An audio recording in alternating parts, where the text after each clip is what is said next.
Hi, everyone. Welcome to the second edition of our Retailer Playbook series. I'm Lanice Willis, Editor-in-Chief of Gifts and Decorative Accessories, and thank you so much for joining us today. Today, we have an exciting topic. We're going to be talking about photography and videography, which is very pivotal in today's climate, I think. There's so many different touch points and areas where photography can really affect your business, especially in our product-centric world. So today with us, we have Linda Holt of Linda Holt Creative, and we also have Leah Kirkland of Outward that are going to be discussing and sharing some of their expert advice with us. So thank you, ladies, so much for joining us today. So Linda, let's start with you. Can you just introduce yourself and tell us a little bit about you and your company and what your expertise is? Sure. Well, thank you so much, Lanice, for having me on today. My business is Linda Holt Creative, and I am a residential interior designer. I mainly specialize in interior design consultations and color consultations. But before I started my business, which was 11 years ago, I was a professional photographer for 25 years. I had a studio in downtown Boston. And then when the recession hit, I decided to go back to school. That was in 2008. And pursue my second lifelong passion, which had been interior design. So I opened up my Linda Holt Creative Studio in 2011. And at around that same time, I was having some very severe spinal issues from 25 years of carrying very heavy lighting equipment, cameras, long lenses. So I was looking at the possibility of facing neck spinal fusion and was told I could not pick up that heavy camera ever again. It was like the end of your career forever. So kind of by default, I decided I needed to figure out how to use my smartphone. And it wasn't so easy. And so it was about 18 months and I did tutorials and I read every blog I could find, but I finally figured it out.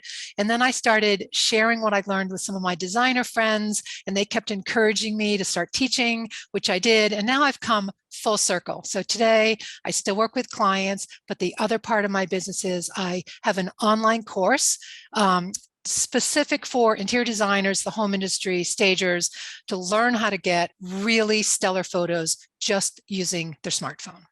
I love that so much. I love that you have that vast experience with the heavy equipment. Yeah. Yep. Smartphones, because I think it's so important to remember that photography and videography is so much more accessible now because of the advances we've had with smartphones. So everybody has an amazing camera in their pocket. It's just an amazing tool.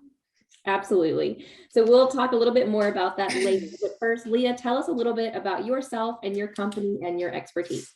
Yeah, Lanice, and thank you for having me, and welcome to everybody who's joining. Excited to be on. My name is Leah. I've been in the home furnishings industry for my entire career. I started straight out of college as a manufacturer sales rep and sold in Tennessee and Kentucky for a couple of years before being introduced to a web catalog company that's sort of on the tech side of the home furnishings industry. And I decided, you know what, I could probably come back to being a rep if this completely failed. And that sort of took off my career on the tech side of the industry, creating products and services for home furnishings retailers, manufacturers, anybody within, the greater home furnishings industry. So I started at a website building company and have since moved to my current company, which I've been at for 7 years. We are Outward, and we started as a 3D company 10 years ago. We're doing mainly lifestyle brand retail, 360s, room planning, AR experiences, and realized that the technology just wasn't getting down to the rest of the industry as quickly as the consumer would need it to get down. And so we've created a self-serve photography platform that people can use to roll a piece of furniture in, press a button. We've automated the post-processing of that so that you can create great pictures without needing to be an expert. I think Linda and I have that in common, is that the equipment that you have, the expertise that you have to have, you no longer need to be, an expert with impressive equipment to get the best shot. So excited to talk about that today. Yeah, of course. So speaking of that, there are so many different touch points on this purchase pathway for products. We've got photography and videography for our website, maybe, showroom tours or showroom photography, at market photography. Tell us a little bit about how you customize your services for clients and maybe what that initial consultation or strategy is based on those different touch points.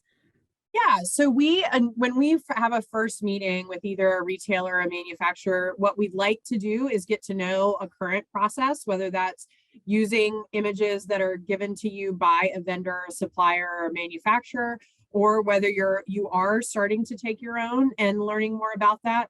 We want to really learn about what types of products you're photographing, whether they're big, small, what type of materials they are, because those kind of all vary, and then what you want to use them for. And so what you're using them for today and what you may want to expand in the future. I think there are no shortage of marketing channels right now.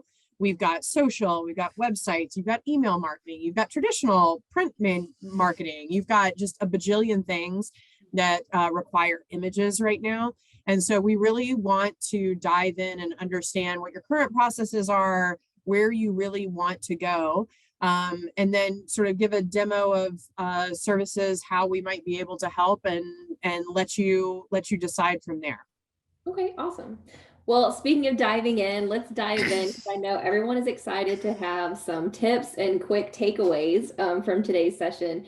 So let's first chat about what the biggest missteps that retailers or manufacturers might be doing, or what challenges they might be having. Linda, let's start with you on what you think those biggest missteps are. Well, I think the biggest misstep is posting photos that aren't good, posting photos that are dark, posting photos that are, out of focus, or the lines aren't straight. And it's like we had said, I mean, the smartphone, people think it's just sort of a subpar camera, but I think if you just take a few minutes to sort of think of your phone as a very powerful camera and give it some thought. So think about the angle, look at it and think, is this the best angle to shoot this? Do I want to shoot multiple angles? What does the lighting look like on my product? If you're at a trade show, generally we all know that lighting isn't that great. So just taking a moment, if you can, if it's your own showroom, if there's a spotlight hitting like a metal object, something that you're photographing that's metal or glass and it's reflecting, just move it, out of the spotlight. But I think it's almost like just taking a moment to pause, thinking about the photo rather than just grabbing the camera, the phone, point and shoot, and whatever happens, happens. I think you just need to give it a few seconds thought. And I think that can make a really big difference between just a point and shoot, not great photo, and something that's better composed, has better lighting, and will really be better, especially for social media, which we all know is that monstrous beast that needs to be fed constantly. So we need a lot of photos. Absolutely. Leah, what are the biggest missteps you're seeing? Yeah, certainly everything that Linda said. Great advice there. I think the other piece, and what I'd like to make the point of, is that if you are a supplier, if you're a retailer, you know the story that your customers are coming for, right? You are able to tell that story when they walk into your store, or when they walk into your showroom. And for some reason, when we start to think about photography, that story seems to go out the window, right? So like, what are you trying to convey? How are you trying to sell this product? And you can do that far better than an Amazon, a Wayfair, any of those big box stores that are doing this.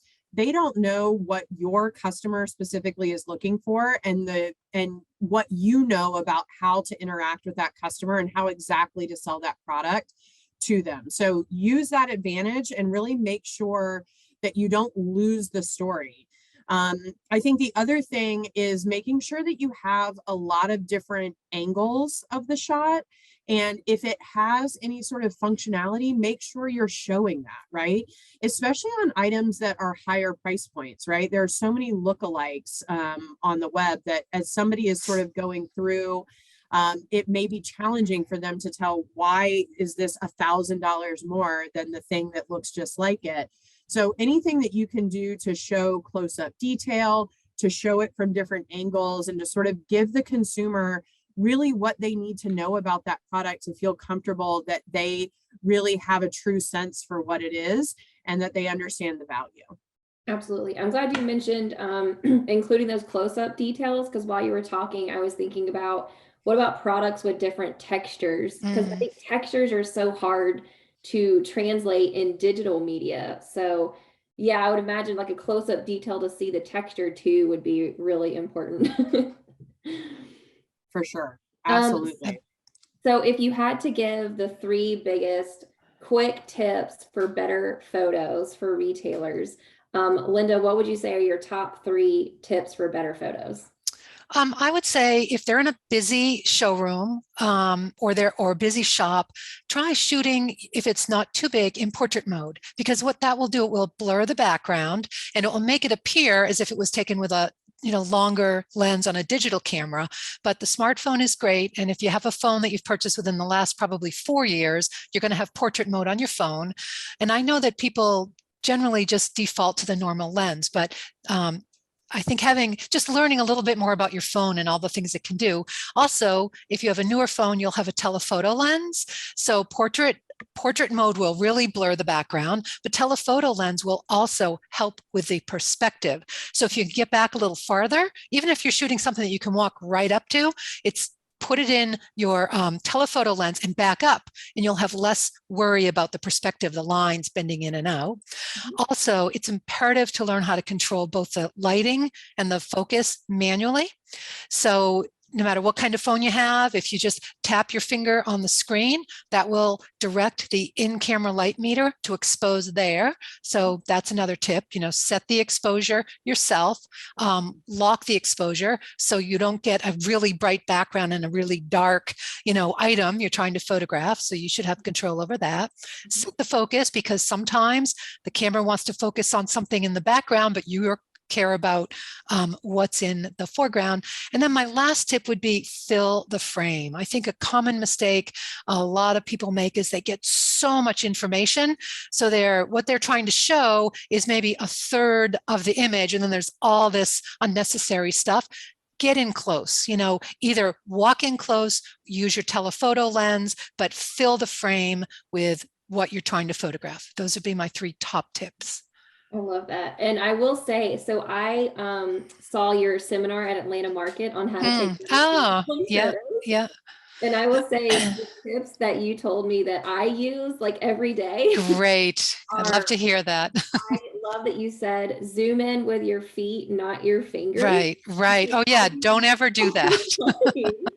Because I thought I looked silly, like walking up closer to something, like I didn't know that my camera had a zoom.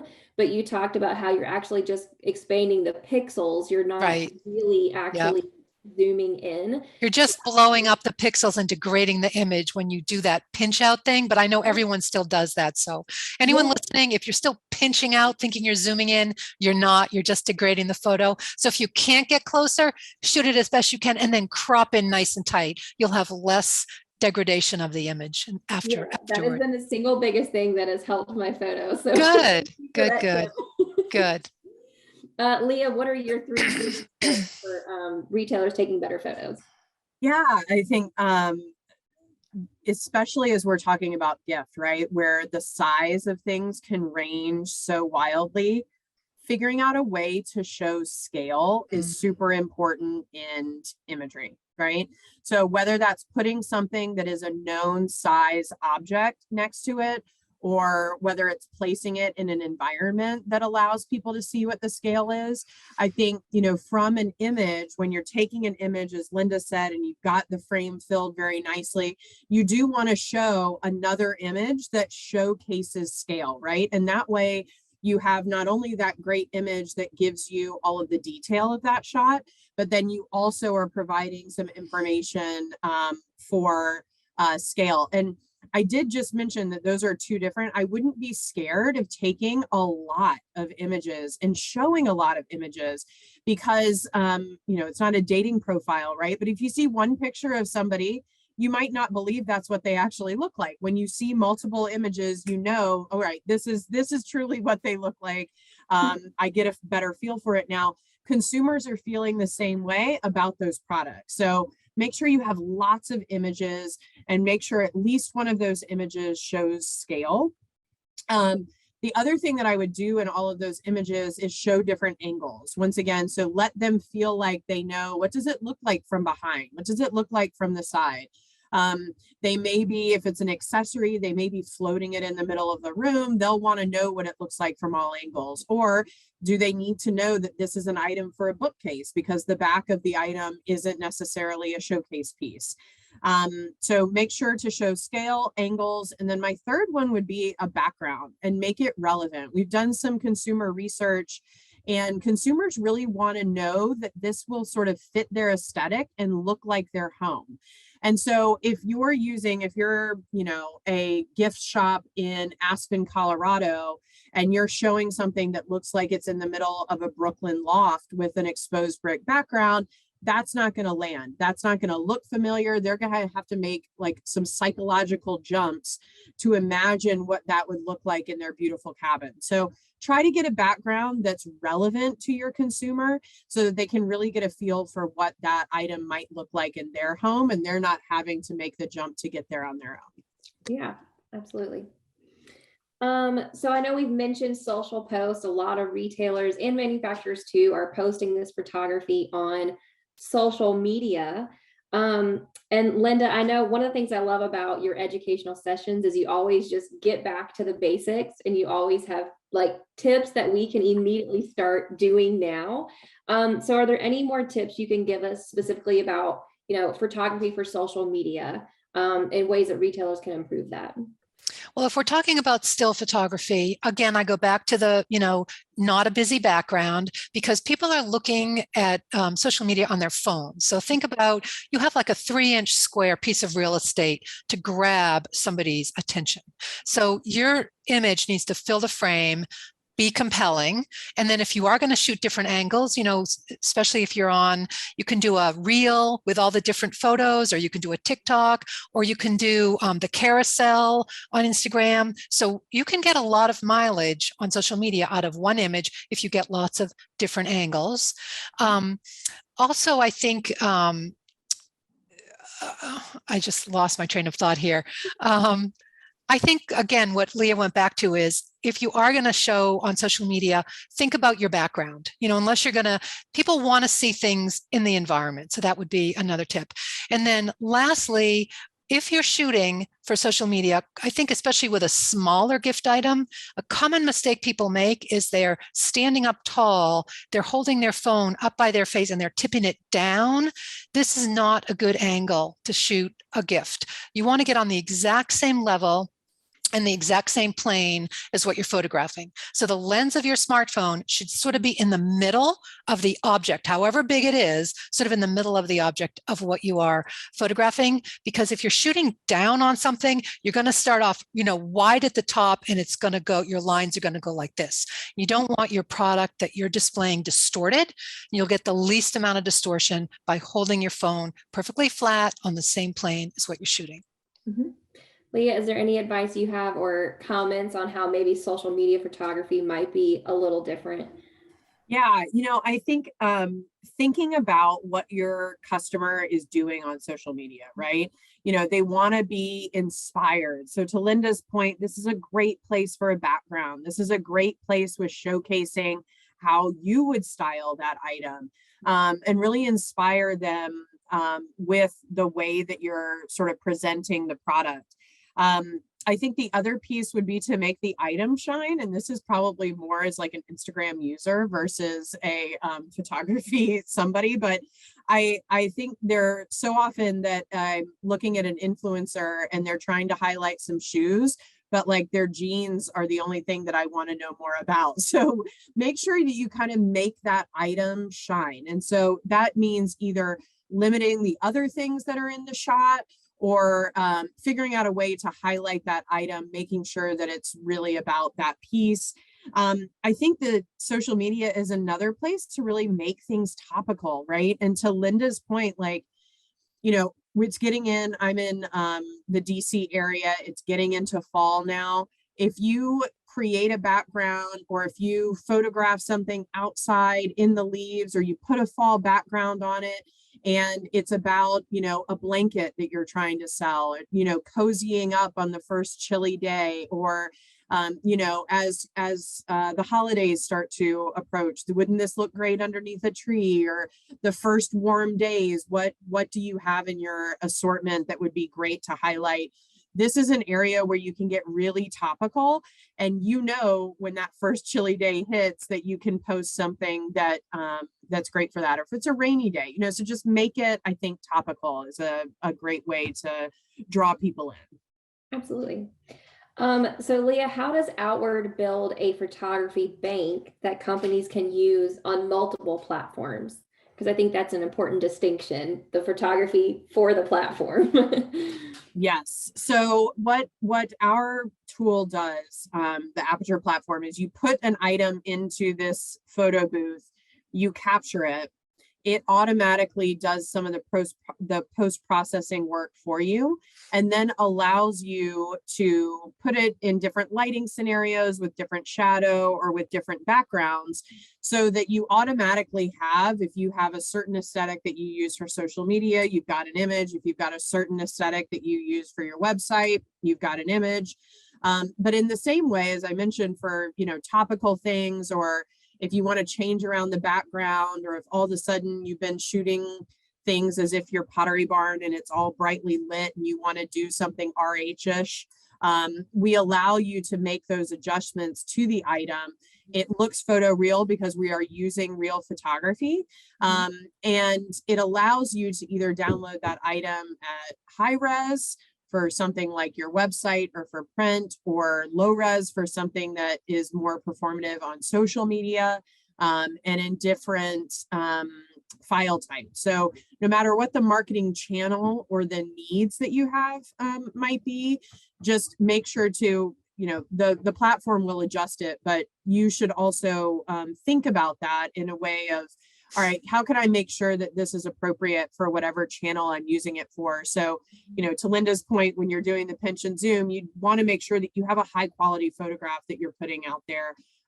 Anyway, that's how the Aperture platform does it, and just kind of having a bank of items ready for you, no matter what you need to deploy in sort of an on-demand way. That's awesome. So speaking of that, I know technology is constantly advancing in all areas, and especially this one. So one thing that's been generating a lot of conversation lately is the implementation of 2D and 3D technology for product photography. So along with this, can each of you talk about, you know, just the newer technologies and processes, or even equipment that you're using that might be taking your services to the next level? You want to start with me? I'm not really using any new technologies, but I do use what has advanced technology for the smartphone, besides all the features that the newer phones come with, which I use all of them, which just takes a little training to understand what they all are. But the phone apps for me are amazing. And you can just, you know, edit a photo. You can do so much with editing apps, and they're not really complicated. I am a non-technical person, and I figured them out very easily. I use two for all of my interior photography, and I think they're both great. One is Snapseed. Probably most people have heard of that. That's a free app from Google. It works on every phone. The other one is Touch Retouch. And what that does is it removes anything, unwanted objects that you don't want. There's also background remover. So if you did want, for some reason, no background on your object, you can just remove it. And it can be white, or you can make it a color. So I take advantage of a lot of apps. I think that's really advanced still photography. Everything can be done on the phone. And I remember I come from the background where retouching meant, you know, you had to send it out to a retoucher who did airbrushing, and it was expensive and time consuming, and they would retouch one image at a time. So for me, I feel like I'm in the space age because I can just upload that photo to an app and tweak it, and in 30 seconds I have whatever I want. I can create like incredible images, even if it's just simple of, making it brighter or boosting the contrast. But there's so many other things that these apps do as well. I love it. And then I remember from your seminar, you mentioned an app that helps to correct like awkward alignment. Snapseed does that. That's the perspective tool in Snapseed. So if you do have a photo with really bad perspective, you can go in and just with a swipe of the finger up or down the screen, straighten it right up, get your line straight. That also is, I use that a lot as well, because it's really challenging when you're shooting, because the normal default lens of all smartphones is that, 1x, and that's a really pretty wide angle lens. That's about a 28 millimeter lens for people that use digital camera and they know what that translates to. That would be considered a wide angle. And with a wide angle lens, you get bending lines. Think of a fisheye lens. Everything is in a circle. So that normal default lens that your smartphone opens to is, you have to like really, be careful not to get lines. And if your phone is tipped just the slightest, a millimeter, your lines can be all over the place. So, but if sometimes, no matter how hard you try, no matter how good you are with holding your phone, you're still going to get bad perspective. That's when one of the apps, such as Snapseed, just go in and you can fix it very quickly. Absolutely. And Leah, what about you? What technology or new equipment are you using to take your services to the next level? Yeah, I mean, this is our whole world, right? We're a 3D company, and we started by doing things faster in a more automated way and using a lot of tech and a lot of IP to make that happen. Right now, our tool, very similar to what Linda just mentioned, when you have something that's doing automatic background remover, you're using artificial intelligence and machine learning, and it's basically understanding where the item ends and where the background begins, and it's able to strip that out. So, if you hear those words thrown around, that's basically what they're doing. We also use those tools to identify what the material type might be, what lighting and shadows would be most applicable to that. We're using a lot of tech. I'm sure people have seen what I call bad CGI, like the accent table sent from God, where they've pasted it on a background that's darker and it's like really well lit and it just looks like it has a spotlight dead on it. But we're doing a lot of IP work to make sure that the item that we're using real photography to capture and all of those great shadows, the way that the fabric's interacting with the lighting, is melding with the background so that it looks very real, because you've all seen it as a consumer. The eye and the brain knows when it's not right. And we don't want consumers thinking about that, right? We want them thinking about, how do they buy the piece? How do they get the piece into their ownership? We want them making buying decisions, not trying to figure out what's off about the picture.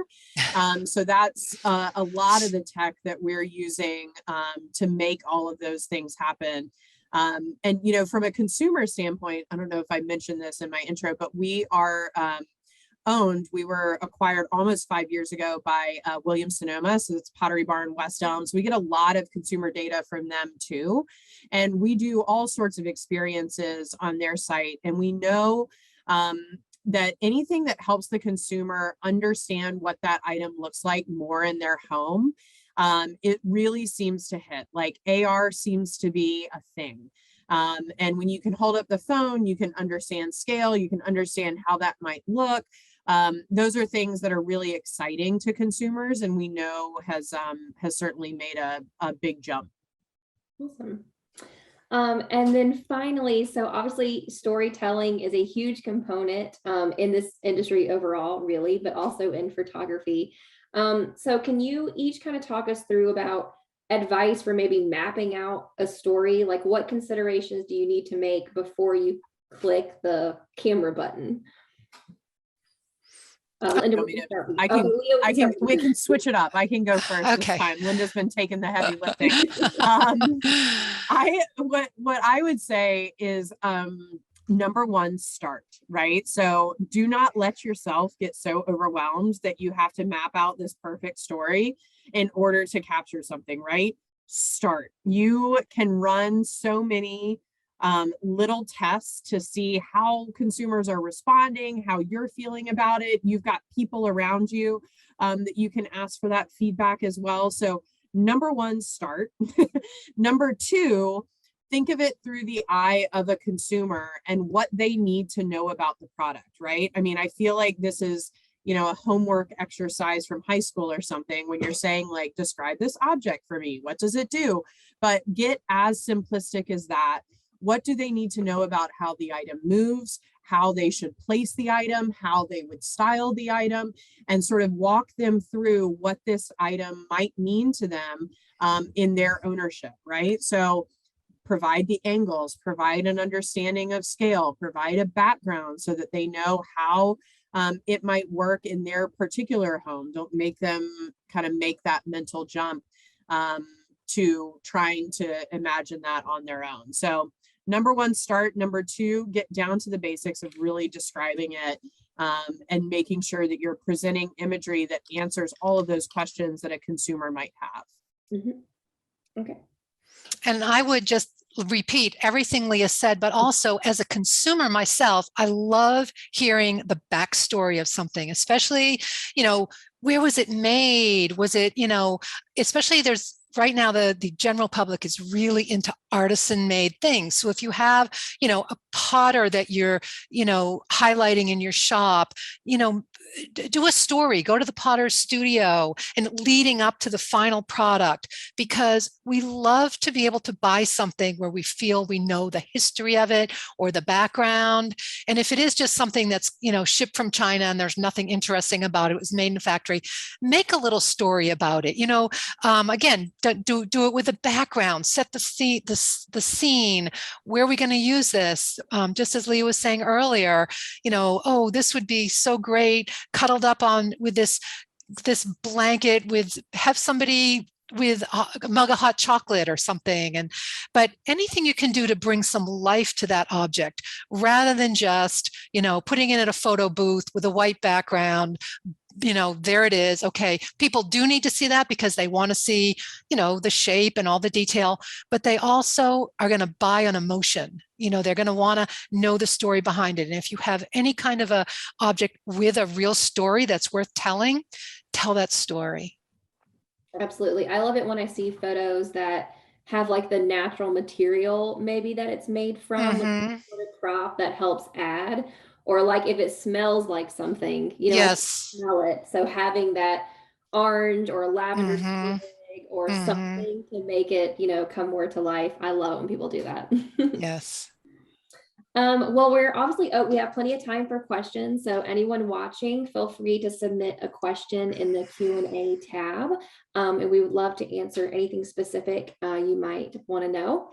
I have some more questions that I've been thinking about as we're chatting. So while we wait for people to submit their questions, I want to talk about lighting, because that's huge in photography. And I also think it's so easy to get it wrong. What are some things that you should avoid when it comes to lighting? And then what are some quick, easy things you can do to best light a product that you're taking a picture of? I'll start on that one because the lighting is my pet peeve.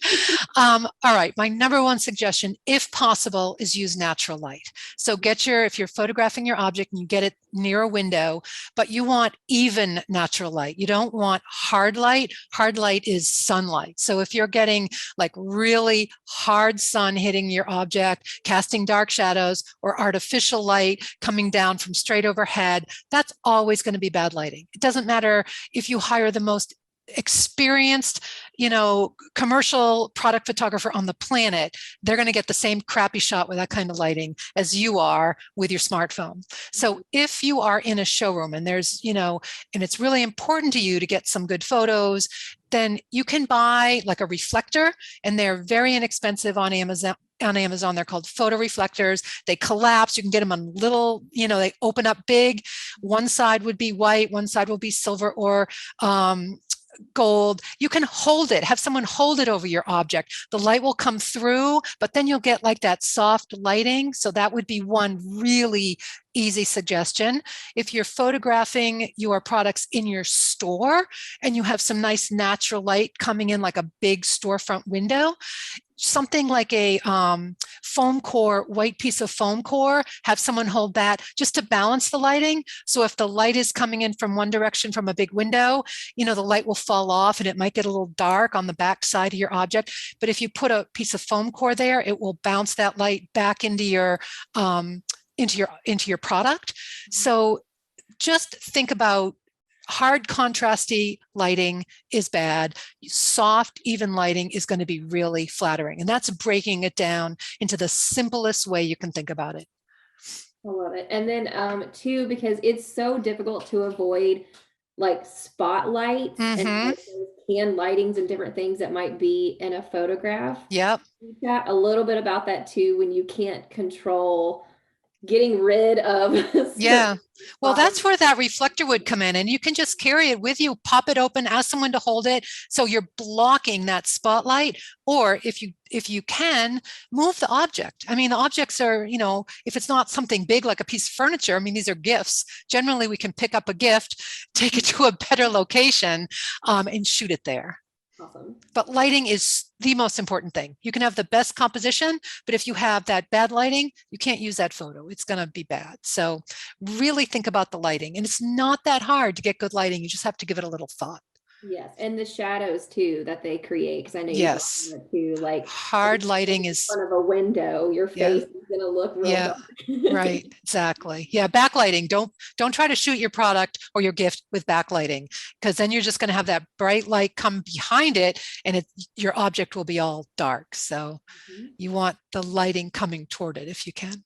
Absolutely. Leah, any tips on lighting, or did she cover it all? I think Linda's the expert. I mean, I would say from our perspective, right, creating a highly directional image with high directional lighting, hard shadows is great if it's a branding shot, right? And but to Linda's point, that really doesn't give whomever is buying this a real idea of what this thing actually looks like, right? I think RH can sort of get away with it, right? But for everybody else, you want to make sure that if you're trying to create that type of moody shot, it cannot be your only shot, right? Because it doesn't give all of the information about the product. So make sure that you're able to showcase that item in different lighting. If you really want to do sort of like a branding something with it, that you want to get artistic and you want to play around with it, it cannot be your only shot. So I would say lighting has a place when it comes to branding if you want to play around with that, but it's not a great place for something on, say, a product page. We have a couple questions here. So Christy is asking, what's your advice about having to take pictures in a messy wood shop with industrial lighting? Products are large, such as bookcases and hutches. She always removes the background to get rid of distractions, but is it better to have the background for perspective?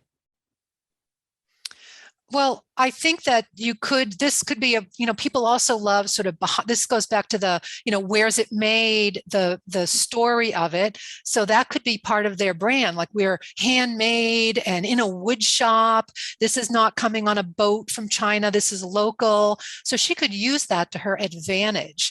And if it's a really messy background, just if she can clean up like the really messy stuff, or use an app like Touch Retouch. If there's, a coffee cup on the windowsill, she can easily get rid of that.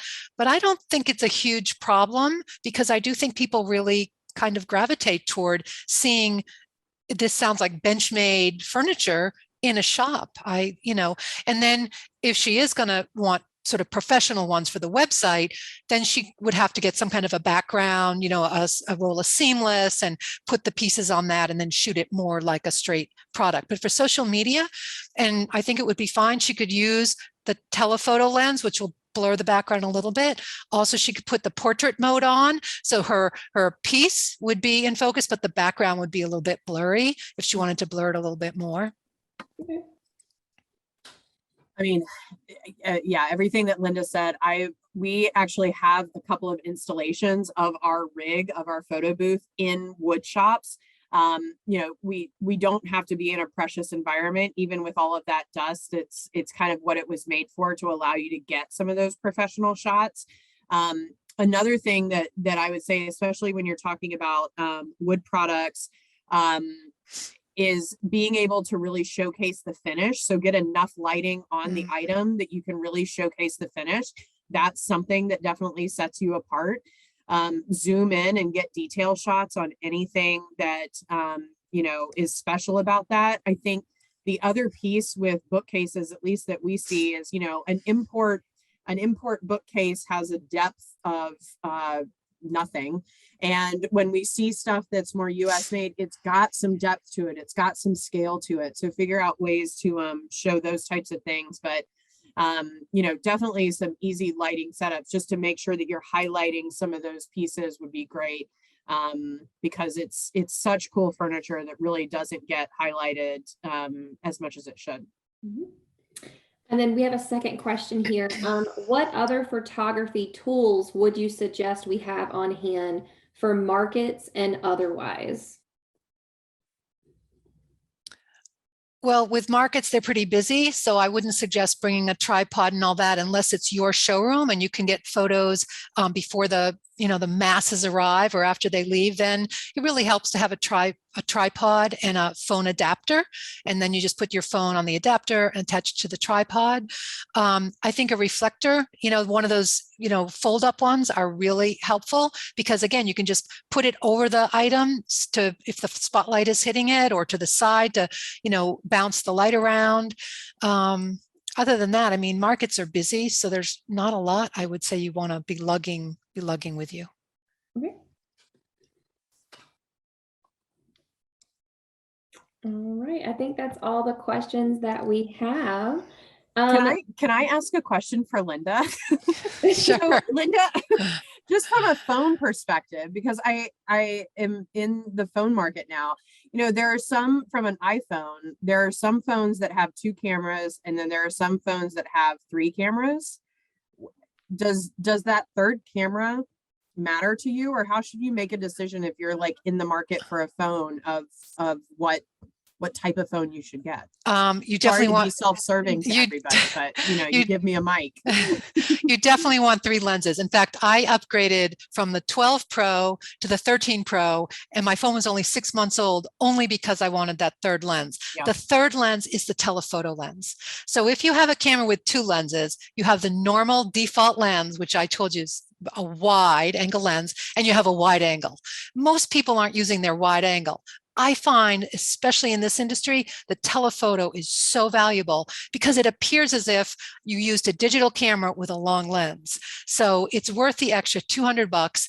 Get the 3 lenses. And even if I don't really know much about the 14. I haven't looked into that one, but with the 13, they actually have 4 models, and only one of them has the 3 lenses, and that is the 13 Pro. The 13 that they're giving away free with the phone companies, that's the 13. It does not have, it's a 13 Pro, sorry. The one that has the 3 is a 13 Pro Max. The 13 Pro only has 2 lenses. So I say $200 more, get the third lens. You will, and then use it. That's my other piece of advice. Use it. I can't believe how many people I talk to, they have 3 lenses, and I go, oh, don't you love that telephoto? They don't even know what I'm talking about. So that actually brings up another question I had. And sorry, Linda, we're just rapid fire. That's okay. That's okay by me. What camera features, and one thing I liked about the session I watched with you previously is that you give tips for not just iPhone. I'm a Samsung user. Yeah, so I have a Samsung too. I use both phones. I have 2 phones. Every person says, why don't you have an iPhone? And every time someone gives me advice, it's about an iPhone. So you're really great about saying this for LG or Samsung or iPhone, or whatever it may be. But what features do we most likely have on our smartphone that we might not be using? Such as you talked about grids one time. Like there's Yep. some things that we probably have that we don't ever know are there or using. There are so many like hidden features with the phones, with all of them, but most of them have similar things. There are things like you said, the grid, which you can turn on, and it's a series of horizontal and vertical lines that will appear on the back of your camera screen. So you can line up the grid line to something in your image that you know is perfectly horizontal or vertical. But then there's all sorts of things like burst mode. So if you're photographing anything with movement, you could do a burst mode, and it's just like mini series. It's 10 frames a second until you take your finger off the exposure button. There's HDR, which is high dynamic range, which comes in really helpful if you're shooting something in a high contrast situation. So if, for example, you had a big piece of furniture, you couldn't really move it, but there was a window in the background, what the phone does is it's going to key on that bright window, and it's going to expose for the window, and your piece of furniture is going to go dark. But if you put it in HDR, HDR will kind of compress the difference between the brights and the darks and even everything out a little bit. So that's a good one. There's live mode. I could just go on and on and on. There are a lot of different features in the phone, but I think the thing everybody should be using is the grid, setting the exposure manually, setting the focus manually. Those three things are the most important things you should be doing every time you take a photo. I love it. And then just selfless plug. We did write an article on your session as well. So if you want to go to giftsanddeck.com, you can find those. I think it's like 5 or 10 top tips on using better smartphone photos. And it's a recap of your advice with links to your website as well. Great. Thank you. Thanks. And I give tips every Friday on Instagram. I do a photo feedback. So if anyone wants to follow me on Instagram, I'm just Linda Holt Creative. But every Friday I take a photo that someone has sent me, and I do a little critique about how it could be better. So you can learn about the smartphone and angles. People have said it's like really helpful. So awesome. So at Linda Holt Creative on Instagram. Yeah. Awesome. All right. Well, thank you guys. Thank you so much for joining us, for watching our webinar. This video will be obviously part of our YouTube series, but also on giftsanddeck.com. We'll also write a recap article for people that would rather read than watch. You got to get some of those sometimes. And thank you, ladies, so much for sharing your expertise and advice. This has been so helpful and wonderful.